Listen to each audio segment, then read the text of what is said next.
هنا صوت المنتدى.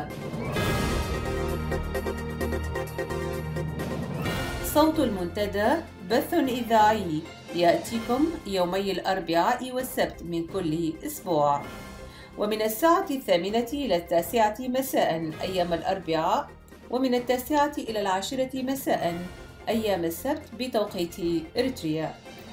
صوت المنتدى على الموجة القصيرة 15245 كيلو هرتز أو 19 متر باند، وعلى مدى 24 ساعة على القمر الصناعي النايلسات على 8 درجات غرباً، وعلى تردد 11678 بالاستقطاب الرأسي. صوت المنتدى إعلام مستقل وحوار وطني بناء. صوت المنتدى.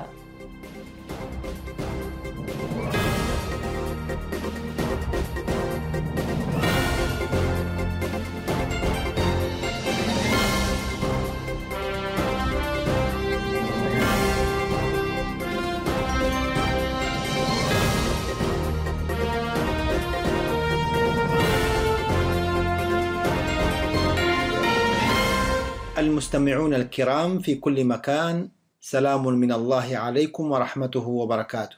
أهلا وسهلا في ساعة منتداكم ليوم الأربعاء 3 من ديسمبر، حيث يستهلها زميلي يوسف بوليسي بنشرة الأخبار، يليها وقفة مع الأستاذ أحمد القيسي في إحدى محطاته، ثم أقرأ إليكم ما كتبه الأستاذ يوسف عبد الرحمن بجريدة الأنباء الكويتية تحت عنوان إسياس أفورقي عدو الكتاب الإريتري. وقتا طيبا نتمناه لكم مع فقرات ساعتنا لهذا اليوم.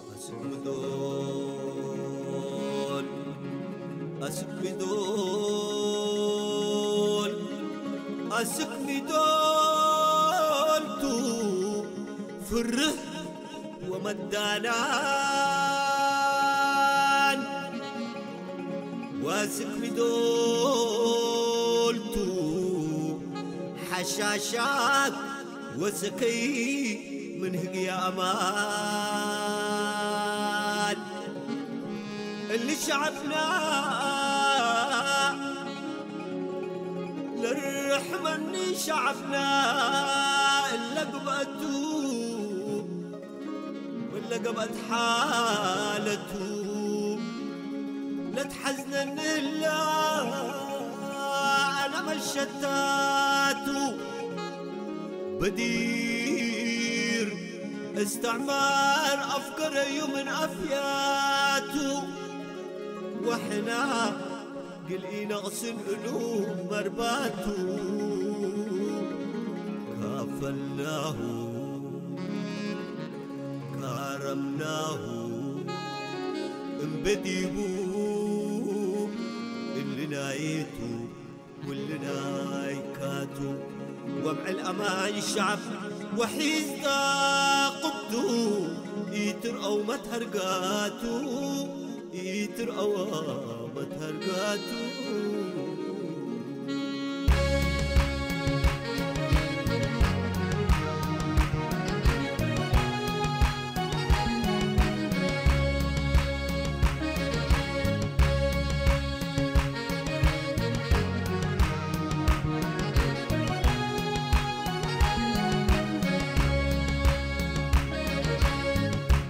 الشعب قنص وكوني هو للقالي، أمع الشعب قنص وكوني هو للقالي، سند اللولة لإلي كم نواي للتالي، سند اللولة لإلي كم إنساي لتوالي.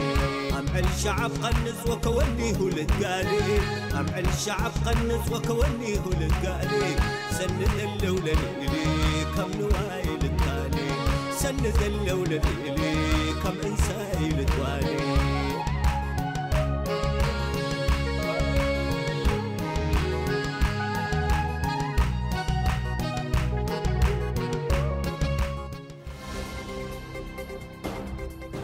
صوت المنتدى.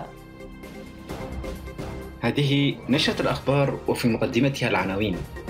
الدكتورة صفاء تخستي لإذاعة صوت المنتدى منتدى الحوار الوطني هو بمثابة منبر للحوار والتلاقح الفكري بين قوى معسكر التغيير الديمقراطي، اغتيال منتسبين لما يسمى بالخدمة الوطنية في ظروف غامضة. النظام يقطع شريان الحياة العلمية بالبلاد. إلى تفاصيل النشرة. أوضح الدكتور سفاو تخسته في مقابلة مع إذاعة المنتدى أن المنتدى تمكن في بحر عامه الأول من مضاعفة وتسريع حركة التغيير من خلال خلق مفاهيم مشتركة بين قوى المقاومة الإريترية أفرادا وتنظيمات على قاعدة اتفاق الحد الأدنى من الأهداف المشتركة. كما أشار إلى أن المنتدى ليس تنظيما رأسيا بل هو حراك أفقي، ولحداثة هكذا تجربة في بدء صعب على البعض تفهم ماهية المنتدى، لكن مع الوقت اتضح بأنه منبر للحوار والتلاقح الفكري بين قوى المعسكرية التغيير الديمقراطي، مشيرا إلى أن المنتدى يهدف إلى تنسيق الجهود بين قوى المقاومة الإريترية كافة على مفاهيم أساسية لا يختلف عليها أحد، وهي مفاهيم منصوص عليها في كل أدبيات التنظيمات المعارضة والمتمثلة في إسقاط النظام الاستبداد ومفاهيمه بشكل جذري واستبداله بحكم يستند إلى إرادة الشعب الإريتري. لهذا لم يطرح المنتدى نفسه بديلا للنظام، بل يسعى مع القوى الوطنية كافة لخلق البديل الديمقراطي الشعبي. وأضاف أن المنتدى لم ينحصر في هذه المهام، بل عمل كجسر حقيقي مع الحراك المقاوم بالداخل، وقد تمكن من خلق جسور حقيقية في هذا الصدد، وليس بخاف على أحد بأن التغيير يعول على الحراك الداخلي لكونه في موضع التماس المباشر مع الاستبداد.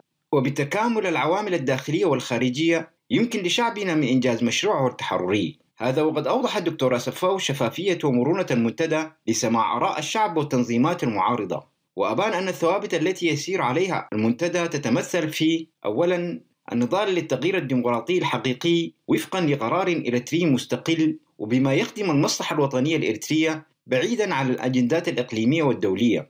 ثانياً، الالتزام بقرار المحكمة الدولية في ترسيم الحدود الإريترية الإثيوبية وتطبيقه دون أي شروط مسبقة. ثالثاً، تجسيد حسن الجوار والسلام والاستقرار وخلق تعاون سياسي اقتصادي ثقافي بين دول المنطقة بما يخدم شعوبها. واختتم مقابلته بالقول: لا محالة أن النظام الدكتاتوري إلى زوال، فقد استنفذ أساليبه التضليلية والقمعية، وقد بلغ التذمر لدى الشعب لدرجات قصوى، وعلى قوى المعارضة أن تفعل من صلاتها النضالية بداخل الوطن الإريتري وتتوافق على ضوابط عامة تحكم مرحلة ما بعد سقوط الدكتاتورية. علمت مصادر المنتدى بأن شاب وفتاة ينتسبان إلى لما يسمى بالخدمة الوطنية قد سلما إلى زويهما جثتين هامدتين بعد اغتيالهما في معسكر لقوات النظام في ضواحي مدينة كرن. هذا وقد عاد القتيلان أمانييل وفيروز وهما من سكان أسمرة إلى مقر وحدتهما العسكرية بعد قضاء فترة إجازة، حيث غدر بهما بعد يومين من وصولهما إلى معسكرهما. هذا وقد طالب أهالي المغدور بهما بتوضيح عن سبب الوفاة، وأرجأوا دفن جثامينهما حتى معرفة أسباب موت أبنائهم، إلا أن السلطات رفضت طلبهم ومضت في إجراءاتها الأحادية ودفنت الجثامين بحجة أنهم أبناء الحكومة. إلى ذلك علمت مصادرنا في مستشفى غلاس العسكري الواقع بضواحي كرن أن مسؤول الآليات العسكرية والحامل لرتبة لواء وهو من اغتال مباشرة وبمسدسه كل من أمانييل وفيروز، وأن مسألة محاكمته في ظل هذا النظام غير واردة. وعلى صعيد ذات صلة بحملات التجنيد القسري، تشير الأخبار أن العاصمة أسمر شهدت في يومي 22 و25 من نوفمبر الماضي جولات مكثفة لحملات الدهم، كما شهدت في 26 من نفس الشهر قرى عد التخلاي وعد قنصي بضواحي أسمر حملات تجنيد إجباري مسعورة. أصدرت حكومة أسمر قرارا من خلال مختبر الصحة الوطنية في أسمر بقطع العلاقات الطويلة الأمد مع كلية طب جامعة واشنطن، متخلية بذلك عن العديد من المكاسب التي حققتها البلاد بمجال الصحة العامة والعلاقات والقنوات التي جسرها الوزير السابق صالح مكي بحكم علاقته الطيبة مع الجامعات الأمريكية، والذي توفي في ظروف غامضة قبل عدة سنوات. وفي هذا الشأن يقول المناضل الإريتري سفاو جبركيدان، والذي يترأس في هذه الآونة برنامج الصحة العامة بجامعة تورو بكاليفورنيا، أن السنوات الأولى من الاستقلال شهدت إريتريا تقدما إيجابيا في مجال الصحة، أما الآن فقد اتخذ منح التقدم العلمي في إريتريا اتجاها معاكسا. فجامعة واشنطن بسانت لويس كانت توفر كل شيء، الأطباء والخبرة والكيماويات والمواد، والآن انتهى كل شيء. ومن جهة أخرى يؤكد مؤشر الأمم المتحدة للتنمية البشرية بأن إريتريا تحتل المراتب الأخيرة في التنمية البشرية. المراقبون أشاروا من جهتهم بأن حكومة السياسة اتخذت قرار قطع شريان الحياة العلمية عن إريتريا رداً على الانتقادات المتزايدة للأمم المتحدة والولايات المتحدة الأمريكية لسجل حقوق الإنسان بإريتريا. وبهذا القرار غير المسؤول أصبحت كل الجهود المخلصة والمضنية التي بذلها العديد من أفراد الشعب الإريتري بشأن الارتقاء بالحالة العلمية والصحية بالبلاد على المحك. وقد صرح العديد من الخبراء على رأسهم جون أوبينك من جامعة أمستردام الحرة بالقول إن إجراءات الحكومة الإريترية المتمثلة في إيقاف صور التعاون العلمي كافة ستكون لها آثار سلبية واسعة النطاق على نظام التعليم بإريتريا. وأردف أن إريتريا هي إحدى الدول القليلة في أفريقيا التي فشلت في احتضان الحرية العلمية، وبهذا أصبحت حقا بلدا خارج السياق الزمني للتوجهات العالمية في مجال التحصيل العلمي. ندد وزير خارجية نظام أسمر السيد عثمان صالح بشدة بما أسماه الجرائم التي ترتكب بحق لاجئي القرن الأفريقي جراء تعرضهم لجريمة الاتجار بالبشر والقرصنة التي تمارس ضدهم. جاء ذلك في خطاب ألقاه يوم أمس الأول الاثنين بالعاصمة الإيطالية روما في الاجتماع التداولي المشترك الذي يجمع وزراء خارجية الاتحاد الأوروبي ومنطقة القرن الأفريقي.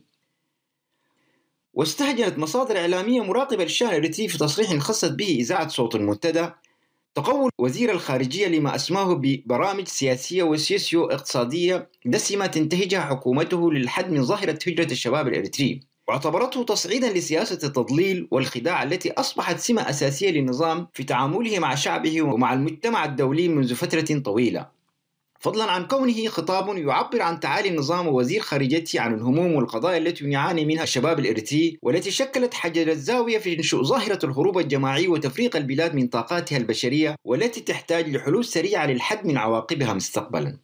كما أنها حسب هذه المصادر الإعلامية استخفاف واضح بعقول الشباب الذين يعانون الأمرين في ترحالهم بحثا عن مستقر آمن يحفظ لهم كرامتهم بعيدا عن الممارسات القمعية والتعسفية التي ينتهجها النظام من فجر الاستقلال.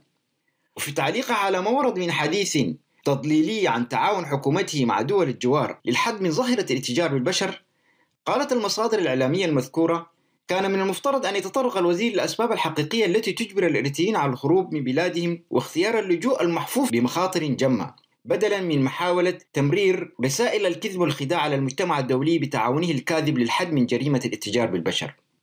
وعقبت مصادرنا على محاولة الظهور وكأن أيدي النظام نقية والتباكي في المنتديات الدولية والإقليمية على هذه الجريمة الإنسانية، كان من أحرى الوزير ونظامه تقديم من شارك في هذه الجريمة من كبار قادته العسكريين للعدالة، في إشارة إلى تقارير إعلامية وحقوقية سابقة أشارت بضلوع النظام عبر بعض جنرالاته في جريمة الاتجار بالبشر. هذا وقد جاء انعقاد الاجتماع التداولي لوزراء خارجية الاتحاد الأوروبي وبعض الدول الإفريقية للبحث عن سبل الكفيل للحد من ظاهرة الهجرة غير المشروعة والتصدي لظاهرة الاتجار بالبشر التي أخذت حيزا كبيرا من اهتمام العديد من الدول والمنظمات الدولية والحقوقية في الآونة الأخيرة. وقد شارك في هذا الاجتماع ممثلو 28 دولة أوروبية و10 دولة أفريقية. أعلن المكتب التنفيذي للمجلس الوطني للتغيير الديمقراطي عن تلقيه لتأكيدات نهائية قاطعة بالحضور في الاجتماع الطارئ الذي دعا لانعقاده في منتصف الشهر الجاري من عدد يربو على 90% من عضوية المجلس الوطني، مناشدا جميع أعضائه الحرص على حضور الاجتماع. كما ناشد من هم خارج عضوية المجلس والجماعات الناشطة أن يتحلوا بالموضوعية ويلتزموا في أعمالهم بمقتضيات المرحلة النضالية الدقيقة التي يمر بها شعبنا في مواجهة أحط الديكتاتوريات خلقا وسلوكا وبعيدا عن الشخصنة ومحاكاة حسب تعبير البيان. هذا وقد عرب المكتب التنفيذي في البيان الذي تلقت إذاعة المنتدى نسخة منه عن رغبته للعمل بحزم وعزم من خلال تمتين وحدتنا النضالية لإنجاح اجتماع المجلس الوطني والدفع بأداء المجلس إلى مستوى تطلعات شعبنا، والمضي قدما نحو مؤتمرنا الوطني الثاني بأقدام ثابتة ورؤية واضحة وبأسرع وقت ممكن، وذلك بعد إزالة كل المعوقات والعقبات التي اعترت التحضير له بشكل سلس وطبيعي. من جهته أدان المؤتمر الإسلامي الإريتري المعارض بشدة تعظم الطابع القمعي والإجرامي لنظام السياسي، والذي تسبب في تعطيل الحياة في كافة ميادينها السياسية والاقتصادية والاجتماعية، مشددا على مواصلة كشف وتعرية النظام الحاكم وفضح دوافعه اللاوطنية والتي باتت تهدد الوطن ونسيجه الاجتماعي. جاء ذلك في البيان الذي أصدره في ختام انعقاد مؤتمره العام الثاني في الشهر الماضي. كما أكد المؤتمر العام على مواصلة مسيرة النضال جنبا إلى جنب مع كافة القوى المقاومة وعزمه على المضي في طريق استكمال مشروع الاستقلال التام ببناء الدولة الوطنية الحديثة، دولة المؤسسات والنظام والقانون والمواطنة المتساوية، مؤكدا على دعمه الكامل لكل ما يعزز الاصطفاف الوطني ويصون وحدته وسيادته. هذا وقد دعا بيان قوى المعارضة بكافة أطيافها وفصائلها التسامي فوق خلافاتها والتخلص من بؤر التوترات والخصومات والارتقاء إلى مستوى جسامة التحديات والمهام التي تفرضها المرحلة، والعمل على خلق ظروف أفضل لدعم نضال الشعب الإريتري العادلة والمشروعة. كما عبر المؤتمر العام عن تعاطفه الشديد مع كافة السجناء الأحرار في سجون النظام السياسي، مقدما لهم تحية التقدير والاعتزاز، داعيا كافة الأطراف ذات الصلة بالموضوع للضغط على النظام القمعي للإفراج الفوري عنهم. كما أكد المؤتمر على إيمانه المطلق بصواب نهج الانتفاضة الشعبية في التخلص من الأنظمة المتسلطة والفاسدة، داعما حق الشعوب في التعبير عن طموحاتها المشروعة في الحرية والعدالة والحياة الكريمة. انتهت النشرة. شعب انت تقامى فتح من دي ودي مطور حد من بطر وحد من دي سدي خايم من تولد أمر تاريخ وصول تهاجي حنا نوسن الثاني من قبلاتي للتاكي حنا نوسن الثاني من قبلاتي للتاكي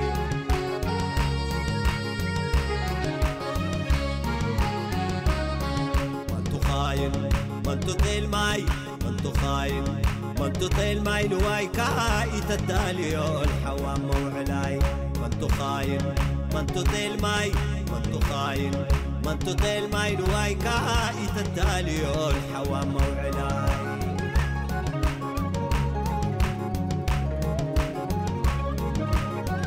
نهب قبت حيسنا لعب شو ما تتمرح نهب قبت حيسنا لعب شو ما تتمرح واحنا سين بنزحنا بدستورة المقراح ابدا حد بدينا وبترقبنا جقاح إلا ناينا بناتا يمرح وينتمرح إلا ناينا بناتا يمرح وينتمرح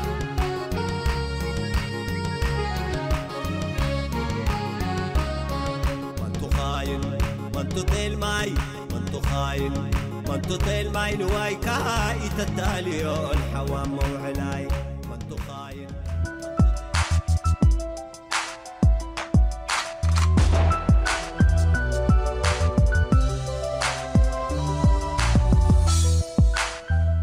محطات مع أحمد القيسي.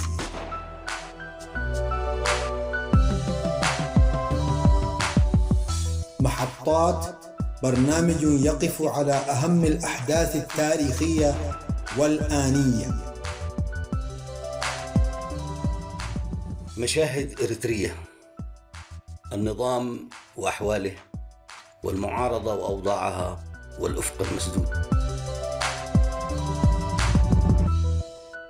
أقرب ما يثير الأسى النفس هو المشهد الإريتري برمته نظاما ومعارضة، وأكثر ما يثير الأسى النفس أن هذه الأوضاع هي من النوع الذي يقود متى ما جاءت لحظة الانهيار الكبير بالفراغ السياسي وعدم وجود قوة أو تحالف قوي ليملأ هذا الفراغ، وبالنتيجة هو السير نحو المجهول.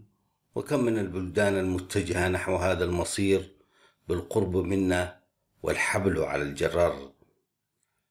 النظام لم يعد أمامه من خيارات يمكن من خلالها أن يحسن الصورة أو أن يبتدع لنفسه طرقا قد تساعد إلى حد ما في إعادة إنتاج نفسه بصورة قد تكون مساعدة لاستمراره.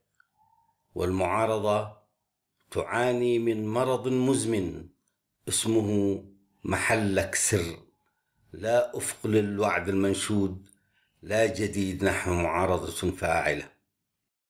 والشعب إلى جانب معاناته الكثيرة والمتعددة يمكن القول إنه فقد البوصلة. فالبيئة التي أوجدها النظام بفعل ممارسات لا حصر لها من الإقصاء والتهميش الكثير من المكونات السياسية والاجتماعية دفعت بفئة كانت قد لفظت منذ زمن طويل لتحيي روح الطائفية والمناطقية وبواقي القبلية وهلم جر من هذه الأيقونات المتخلفة وكأنها الملاذ والخلاص. ورغم إفلاس هذا الخطاب إلا أنه على مدى 25 عاما من الأخطاء الفادحة والحروب الخاسرة والوفرة المباركة من العناصر والقوى الانتهازية القديمة الجديدة أعادت الروح لهذا الخطاب وبحوية ملفتة. والمسألة لا تقتصر على من هم في المهجر، بل إن الوضع في الداخل قد بلغ مستوى يصعب معه تصديقه، وكأن البلد في طريقه ليصبح شظايا. أحيانا يحتار المرء حين يتطلع إلى المشهد السياسي الإريتري من زاوية الناقد المتفحص، فالنظام وبرغم المآسي والويلات التي جلبها لهذا الشعب ولهذه البلاد نجده وقد انقلب في حركة مفاجئة إلى نظاما وطنيا ومدافعا مستميتا للقضايا الوطنية، سيما حين يكون الحديث عن السيادة الوطنية والقرارات الأممية حول أحقية إريتريا والتي تتلكأ إثيوبيا في تنفيذها. ولعل قناعة النظام تكمن أن التشدد في هذه المسألة يضفي الشرعية على كل الممارسات الخاطئة للنظام. والمأساة أن الأمور لا تتسق إطلاقا بين شعب بلغ به الحد إلى الهروب إلى أصقاع العالم وتحمل مخاطر لا حد لها، وبين ممارسات النظام في الدفاع عن السيادة الوطنية وانتهاء سياسة عسكرة المجتمع. كيف يعقل الحديث عن قضايا وطنية تتطلب في حدها الأدنى إجماعا شعبيا، وبين شعبا ما أن يجد فرصة حتى طار هاربا نحو المجهول، وهي حالة من التعبير أن هؤلاء لم يعد يعنيهم لا وطن إسياس ولا قضاياها الوطنية ولا أرضه المسلوبة. أما المعارضة بكل أشكالها ومنطلقاتها مع كل احترامنا لكل مجهود يظهر هنا وهناك، فهي التعبير الأكثر بلاغة للأزمة الإريترية، حين لا يجد الإريتري البائس ملاذا معنويا عند هؤلاء الذين يفترض أن يكون البديل لهذا النظام، فعلى المعارضة السلام. إن المعارضة الإريترية يجب أن تنظر إلى أحوالها وتعالج أمورها وتبتكر لنفسها طرقا ووسائل لتوحيد شتاتها وخطابها السياسي، بدلا من أن تتحفنا باكتشافاتها الفذة بديكتاتورية النظام وطائفيته. إن من محاسن النظام الإريتري إنه من النوع ربي كما خلقتني، فهو يرتكب الأخطاء والحماقات ويخلق المآسي جهارا نهارا، وهو في اعتقاد راسخ إنه على حق والآخرون خونة. ولعل ما قام به أخيرا من إجراءات بحق المسنين الذين فرض عليهم حمل السلاح والقيام بحراسة المدن والمؤسسات الحكومية والمنشآت بضرورة الحصول على التدريب العسكري ومن ثم الالتحاق بوحدات الجيش، مما دفع بهؤلاء بالتمرد والرفض، مع أن جميع هؤلاء يصعب عليهم السير بشكل متكرر بين مقرات أعمالهم ومنازلهم، ناهيك عن تدريب عسكري عنيف.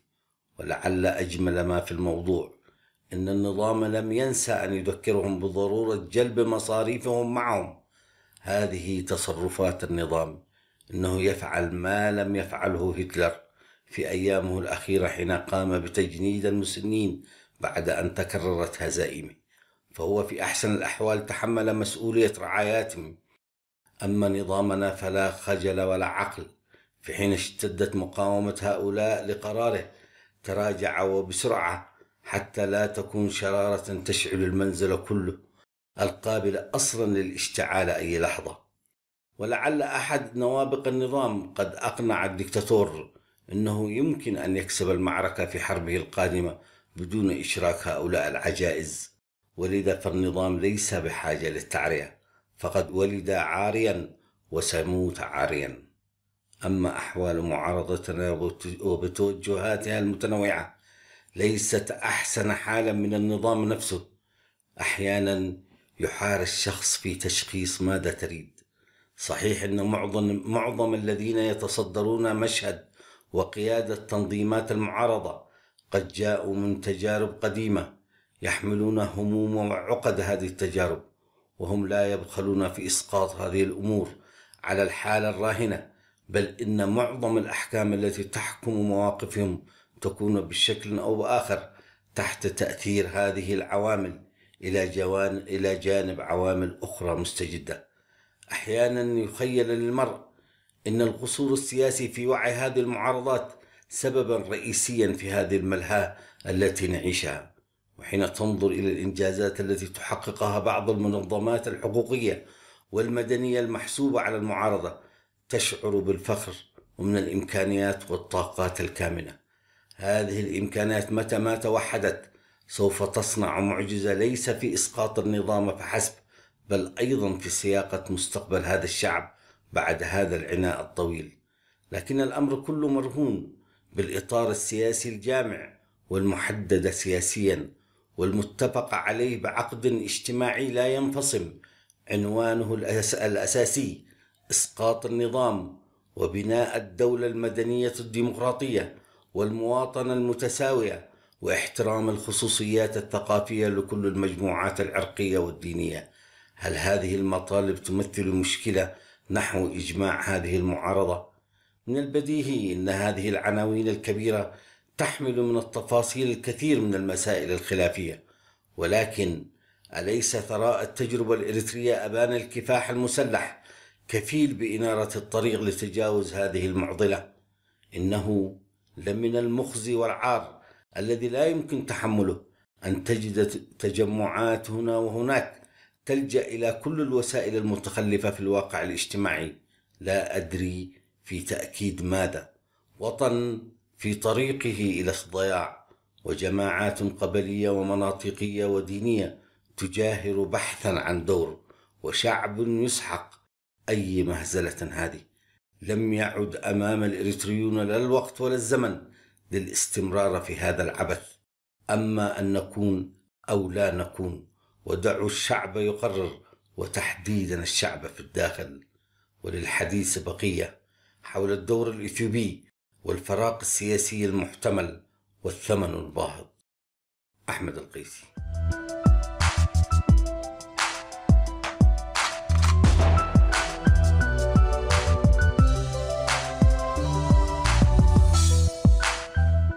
محطات مع أحمد القيسي.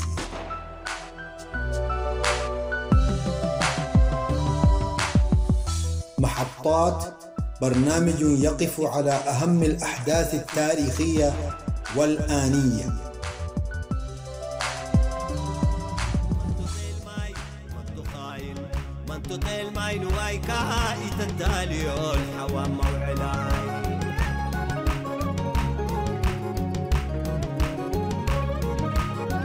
من لتباسو نتباس، من لتعارو نتعاري، من لتباسو نتباس، من لتعارو نتعاري. كم مرحونا نتمرح يندلوينا ليلي، لما نتبع وقلب كم من واين التالي.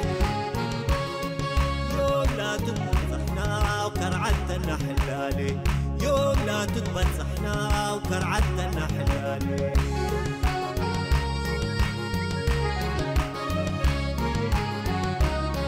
أمع الشعب قنص وكونيه للقالي، أمع الشعب قنص وكونيه للقالي. سند اللولة لإلي كم نواي للتالي، سند اللولة لإلي كم إنساي لتوالي.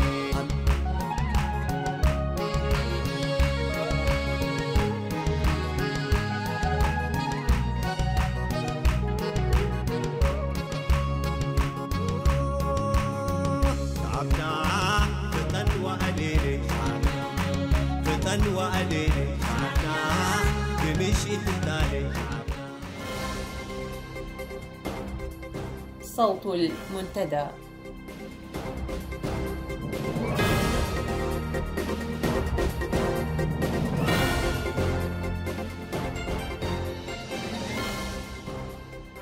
فيما يلي أقرأ لكم مقالا مطولا كتبه الأستاذ يوسف عبد الرحمن، وهو معلم ومربي من دولة الكويت الشقيقة، وصديق محب للشعب الإريتري منذ أيام الكفاح المسلح لتحرير إريتريا من المحتلين.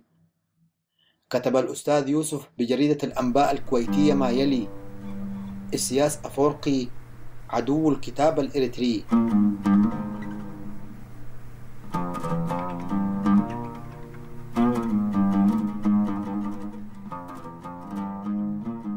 أيها الإريتريون في الداخل، أيها الإريتريون في الخارج والمهجر والشتات، مسلمين ومسيحيين، يا أحفاد ونسل الأبطال حامد إدريس عواتي ولد أب ولد مريم وإبراهيم سلطان وكل الأبطال من كواكب المجد والشهداء الذين نحسبهم عند ربهم يرزقون، إلى كل الشباب الإريتري في وسائط التواصل الاجتماعي وأنتم تقودون حراككم السياسي ضد النظام في أسمرة وبقية المدن والقرى، إلى الآباء والأمهات في إريتريا والخارج وأنتم توجهون الأجيال نحو إريتريا الحرة، وإلى كل المناضلين الشرفاء البواسل في كل مدن وقرى إريتريا المسجونة.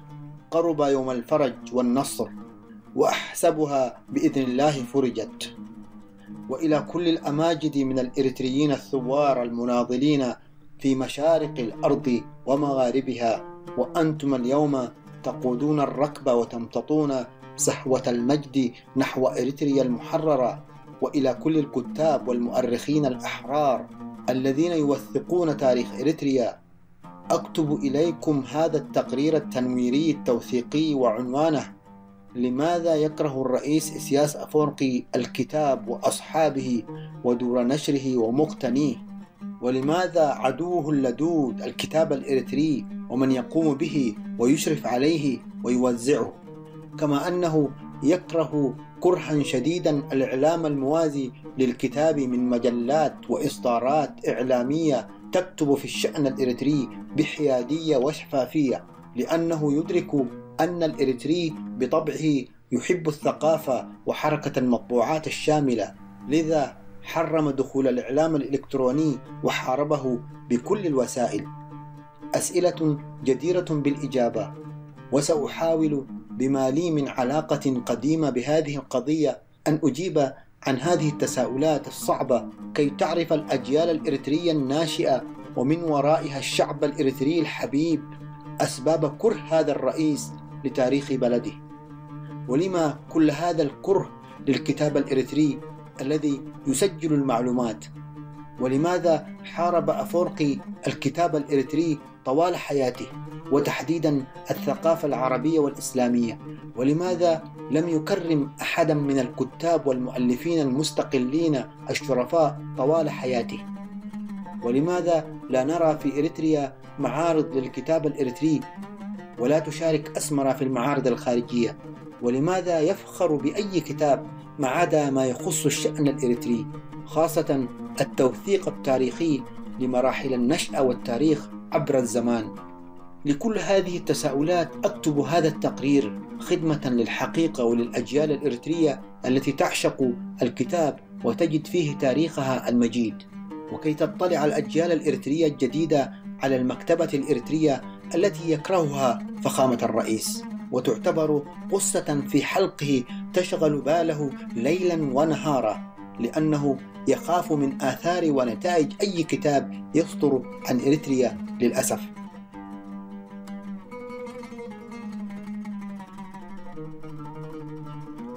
ويواصل الأستاذ يوسف تساؤلاته عن كره إسياس للكتاب بالقول: لماذا عدوه الكتاب؟ هو يعرف أن الكتاب خالد بوجوده، ومثلما هناك كتاب يزيفون الحقائق ويكتبونها على هواه، يعلم علم اليقين أن هناك أحرارا شرفاء يكتبون التاريخ الإريتري بكل صدق وشفافية، لأنهم يعتقدون صادقين بأن إنتاجهم الأدبي والتوثيقي عن بلدهم إريتريا هو الباقي، وهو الشهادة الحية التي ترصد الحقيقة وتسجلها في بطون الكتب، عارضة كل شيء من المعلومات الخاصة بالصراع السياسي في إريتريا وكفاحها من أجل استقلالها الوطني وتحررها حاليا من الدكتاتورية سياس أفورقي وزمرته الحاكمة التي حولت إريتريا إلى سجن كبير ومعتقلات للأحرار. لقد أدرك الشعب الإريتري أهمية وجود الكتاب المؤلف عن التاريخ الإريتري وأبطاله الحقيقيين، انطلاقا من الحقيقة الثابتة القائلة إن النضال من أجل استقلال إريتريا كان مهره دماء قزيرة من المسلمين والمسيحيين حفاظا منهم على الوطن الأم إريتريا العظيمة. فتحية لكل من قدم قطرة دم كي تتحرر إريتريا من الاستعمار الإثيوبي وحاليا من الطغمة الحاكمة المسيطرة على مقاليد الحكم.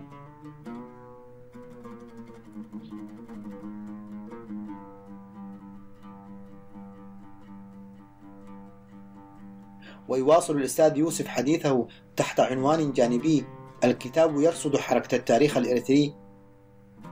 الإثيوبيون حاولوا قدر جهدهم طمس الحقائق، لكنهم ما علموا أن التاريخ يكتبه المنتصرون والأبطال، وقد ذهب السدن كل محاولاتهم لتزوير التاريخ وربطه بمنظومة الأساطير التاريخية التي بنى عليها حكام إثيوبيا تاريخ دولتهم التوسعية الحديثة.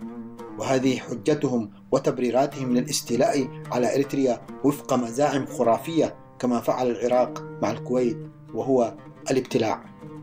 لقد قدمت إريتريا من الرجال الأطهار الذين خاضوا حروبا لنصف قرن مضت كي تتحرر إريتريا، الذين أثبتوا أن دولة الباطل ساعة وأن دولة الحق إلى قيام الساعة. فكان تحرير إريتريا ولكنه تحرير منقوص، حيث استولى عليها نظام همه الأول طمس هذا التاريخ العربي الإسلامي المشرف من كتب ومجلات وإعلام مرئي ومسموع. ونعترف بأنه غاب التاريخ الإريتري، نعم لفترة، ولكن أؤكد أن إريتريا عائدة بقوة لأنها بوابة الدخول لأفريقيا بعد أن يتحرر الشعب الإريتري.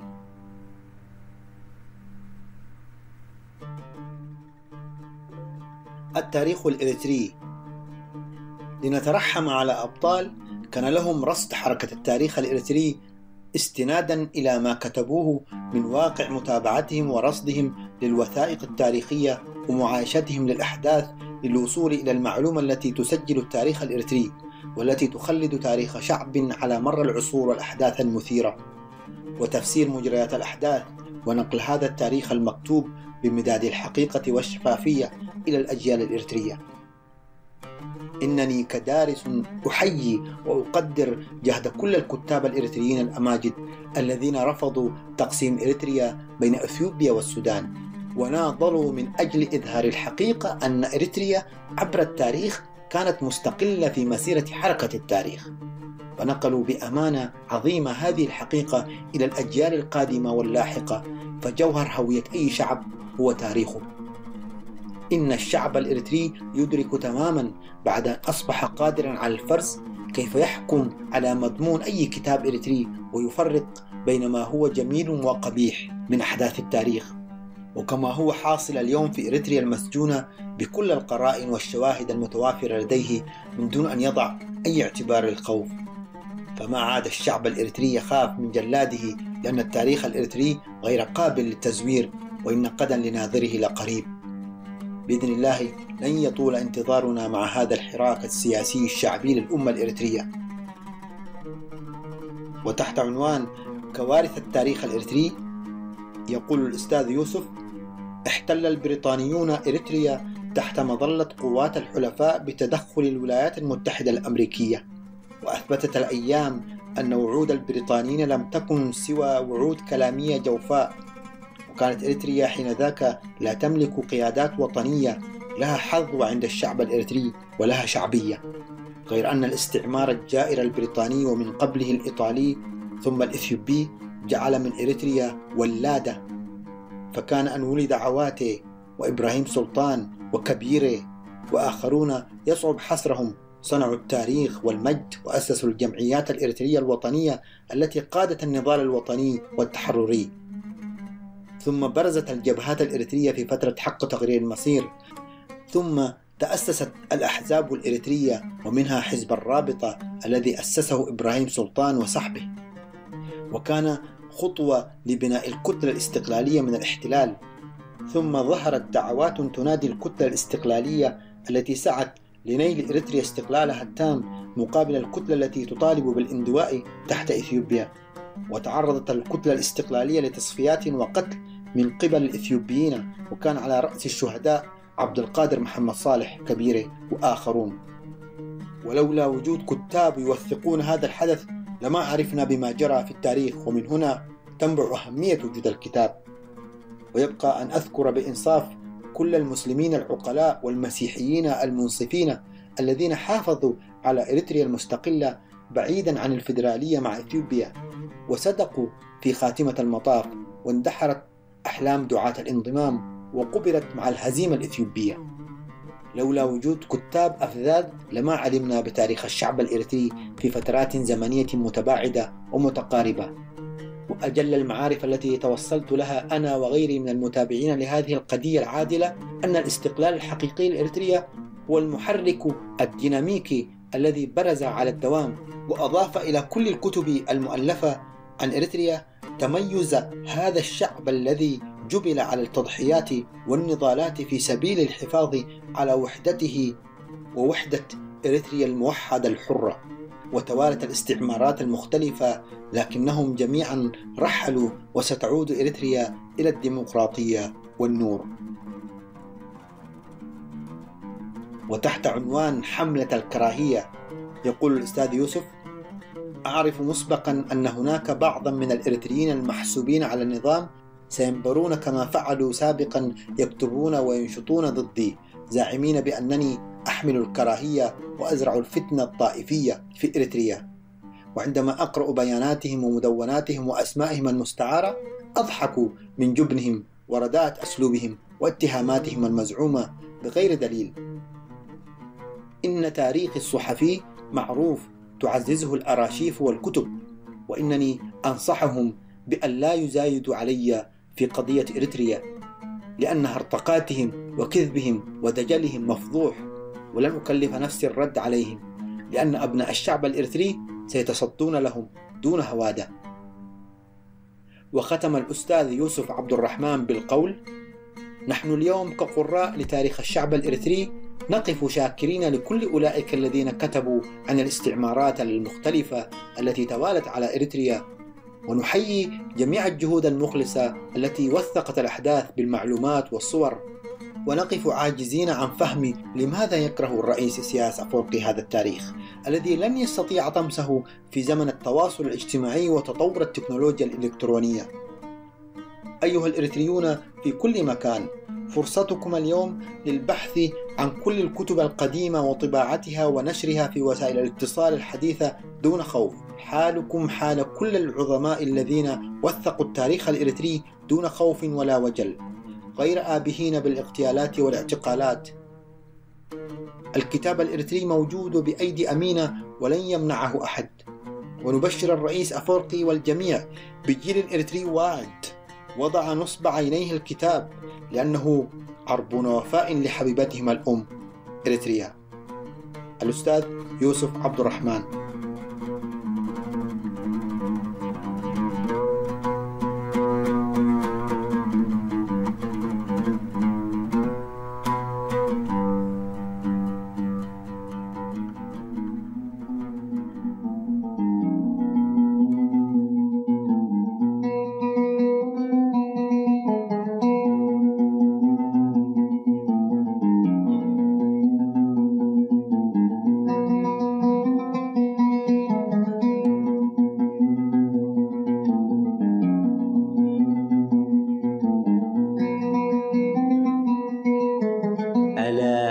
الظالم المستبد حبيب الظلام عدو الحياة.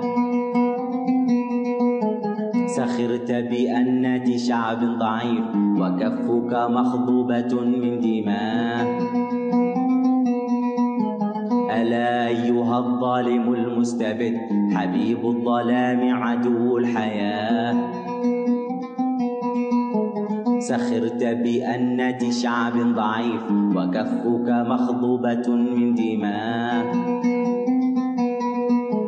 وسرت تشوه سحر الوجود وتبدر شوك الأساف رباه رويدك لا يخدع عنك الربيع وصحو الفضاء وضوء الصباح ففي الأفق الرحب هول الظلام وقصف الرعود وعصف الرياح حذار فتحت الرماد اللهيب ومن يبدر الشوك يجني الجراح ألا أيها الظالم المستبد حبيب الظلام عدو الحياة سخرت بأنة شعب ضعيف وكفك مخضوبة من دماء وسرت تشوه سحر الوجود وتبدر شوك الأساف رباه رويدك لا يخدع عنك الربيع وصحو الفضاء وضوء الصباح ففي الأفق الرحب هول الظلام وقصف الرعود وعصف الرياح حذار فتحت الرماد اللهيب ومن يبدر الشوك يجني الجراح تأمل هنالك أن حصد رؤوس الورى وزهور الأمل تأمل هنالك أن حصد رؤوس الورى وزهور الأمل ورويت بالدم قلب التراب وأشربته الدمع حتى ثمل تأمل هنالك أن حصد تأمل هنالك أن حصد رؤوس الورى وزهور الأمل ورويت بالدم قلب التراب ورويت بالدم قلب التراب وأشربته الدمع حتى ثمل سيجرفك السيل سيل الدماء ويأكلك العاصف المشتعل سيجرفك السيل سيل الدماء ويأكلك العاصف المشتعل ألا أيها الظالم المستبد حبيب الظلام عدو الحياة سخرت بأنة شعب ضعيف وكفك مخضوبة من دماء وسرت تشوه سحر الوجود وتبدر شوك الأساف رباه رويدك لا يخدع عنك الربيع وصحو الفضاء هول الظلام وقصف الرعود وعصف الرياح حذار فتحت الرماد اللهيب ومن يبدر الشوك يجني الجراح ألا أيها الظالم المستبد حبيب الظلام عدو الحياة سخرت بأنة شعب ضعيف وكفك مخضوبة من دماء بدر شوك الأساف رباه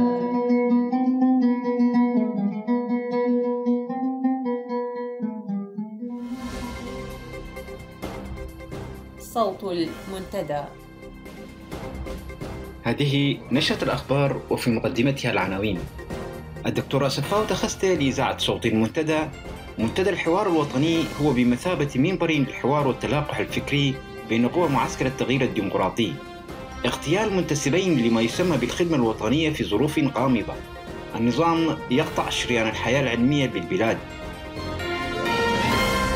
إلى تفاصيل النشرة. أوضح الدكتورة صفاء تخستي في مقابلة مع إذاعة المنتدى أن المنتدى تمكن في بحر عامه الأول من مضاعفة وتسريع حركة التغيير من خلال خلق مفاهيم مشتركة بين قوى المقاومة الإريترية أفرادا وتنظيمات على قاعدة اتفاق الحد الأدنى من الأهداف المشتركة. كما أشار إلى أن المنتدى ليس تنظيما رأسيا بل هو حراك أفقي، ولحداثة هكذا تجربة في بدء صعب على البعض تفهم ماهية المنتدى، لكن مع الوقت اتضح بأنه منبر للحوار والتلاقح الفكري بين قوى المعسكرية التغيير الديمقراطي، مشيرا إلى أن المنتدى يهدف إلى تنسيق الجهود بين قوى المقاومة الإريترية كافة على مفاهيم أساسية لا يختلف عليها أحد، وهي مفاهيم منصوص عليها في كل أدبيات التنظيمات المعارضة والمتمثلة في إسقاط نظام الاستبداد ومفاهيمه بشكل جذري واستبداله بحكم يستند إلى إرادة الشعب الإريتري. لهذا لم يطرح المنتدى نفسه بديلا للنظام، بل يسعى مع القوى الوطنية كافة لخلق البديل الديمقراطي الشعبي. وأضاف أن المنتدى لم ينحصر في هذه المهام، بل عمل كجسر حقيقي مع الحراك المقاوم بالداخل، وقد تمكن من خلق جسور حقيقية في هذا الصدد، وليس بخاف على أحد بأن التغيير يعول على الحراك الداخلي لكونه في موضع التماس المباشر مع الاستبداد. وبتكامل العوامل الداخلية والخارجية يمكن لشعبنا من إنجاز مشروعه التحرري. هذا وقد أوضح الدكتور أسفاو شفافية ومرونة المنتدى لسماع آراء الشعب والتنظيمات المعارضة، وأبان أن الثوابت التي يسير عليها المنتدى تتمثل في: أولاً، النضال للتغيير الديمقراطي الحقيقي وفقاً لقرار إريتري مستقل وبما يخدم المصلحة الوطنية الإريترية بعيداً عن الأجندات الإقليمية والدولية.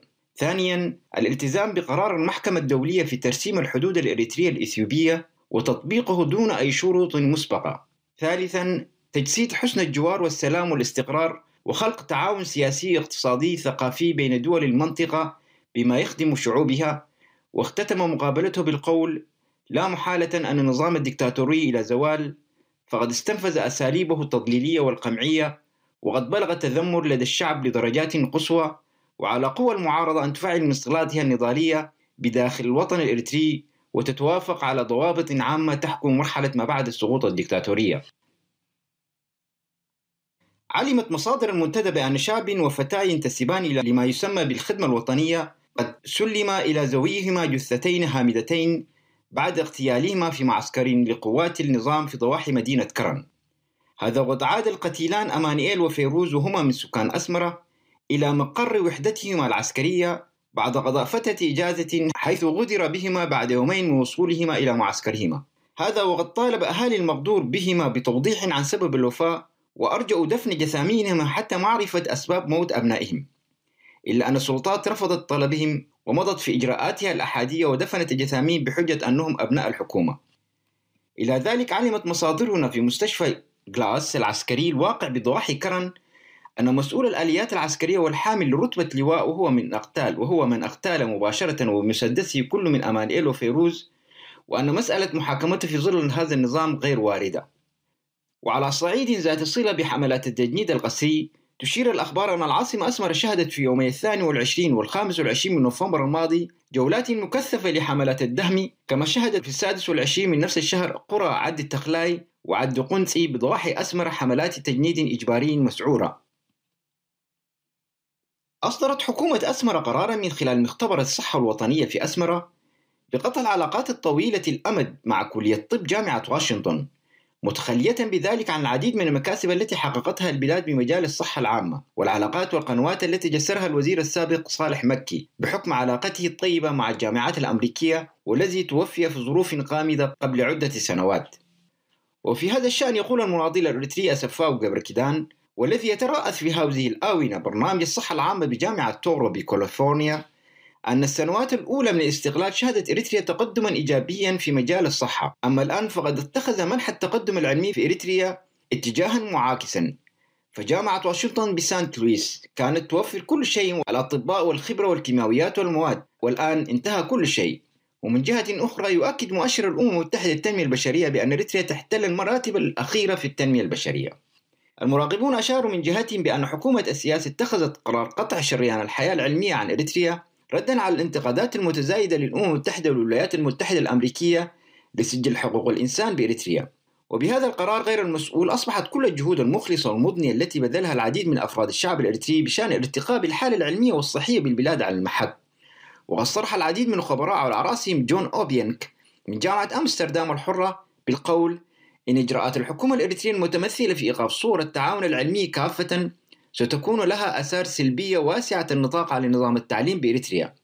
وأردف أن إريتريا هي إحدى الدول القليلة في أفريقيا التي فشلت في احتضان الحرية العلمية، وبهذا أصبحت حقا بلدا خارج السياق الزمني للتوجهات العالمية في مجال التحصيل العلمي.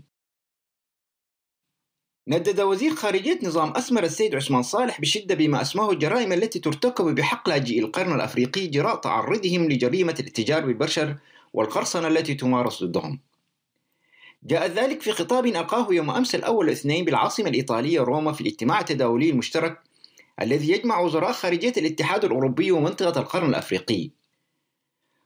واستهجنت مصادر إعلامية مراقبة للشأن الإريتري في تصريح خصت به إذاعة صوت المنتدى تقول وزير الخارجية لما أسماه ببرامج سياسية وسياسيو اقتصادية دسمة تنتهجها حكومته للحد من ظاهرة هجرة الشباب الإريتري، واعتبرته تصعيدا لسياسة التضليل والخداع التي أصبحت سمة أساسية للنظام في تعامله مع شعبه ومع المجتمع الدولي منذ فترة طويلة، فضلا عن كونه خطاب يعبر عن تعالي النظام ووزير خارجيته عن الهموم والقضايا التي يعاني منها الشباب الإريتري، والتي شكلت حجر الزاوية في نشوء ظاهرة الهروب الجماعي وتفريق البلاد من طاقاتها البشرية، والتي تحتاج لحلول سريعة للحد من عواقبها مستقبلا.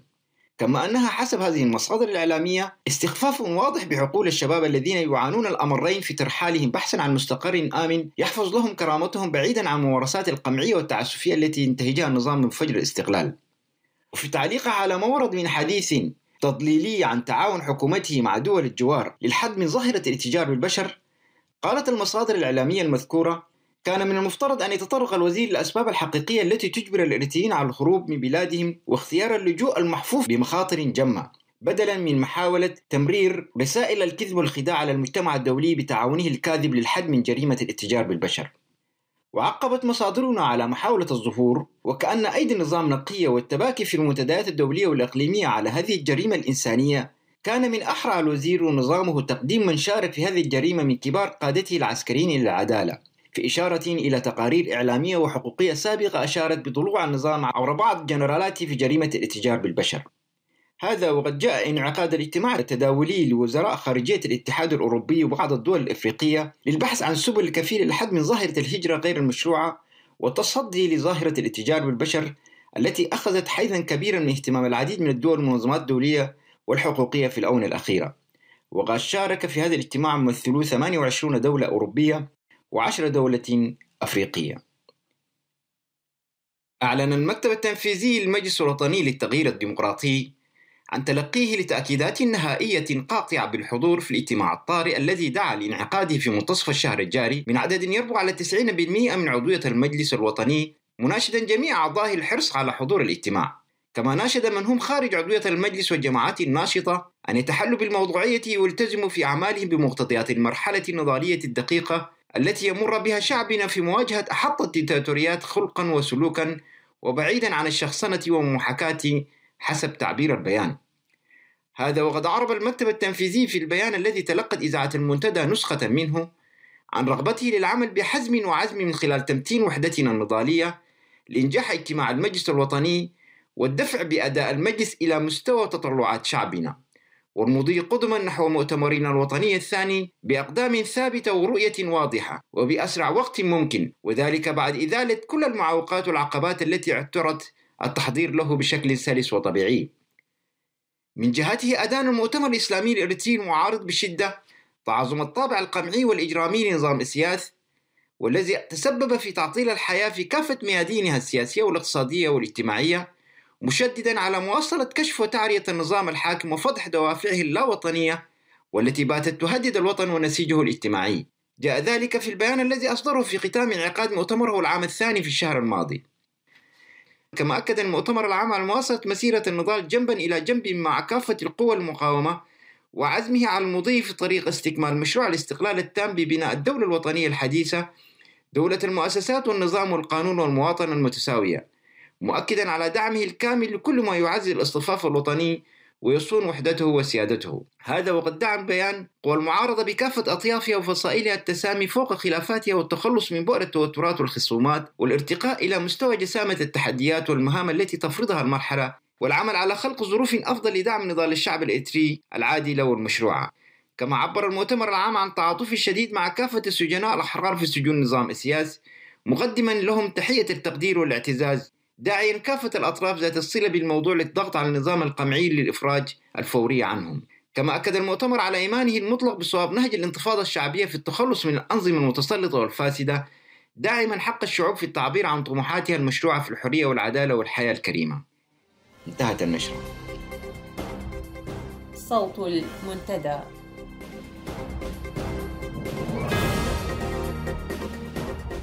إلى هنا نكون قد وصلنا وإياكم إلى ختام ساعة هذا اليوم. حتى نلتقي في ساعة جديدة بمشيئة الله. شكرا لحسن متابعتكم، ودوموا بخير وعافية. إلى اللقاء.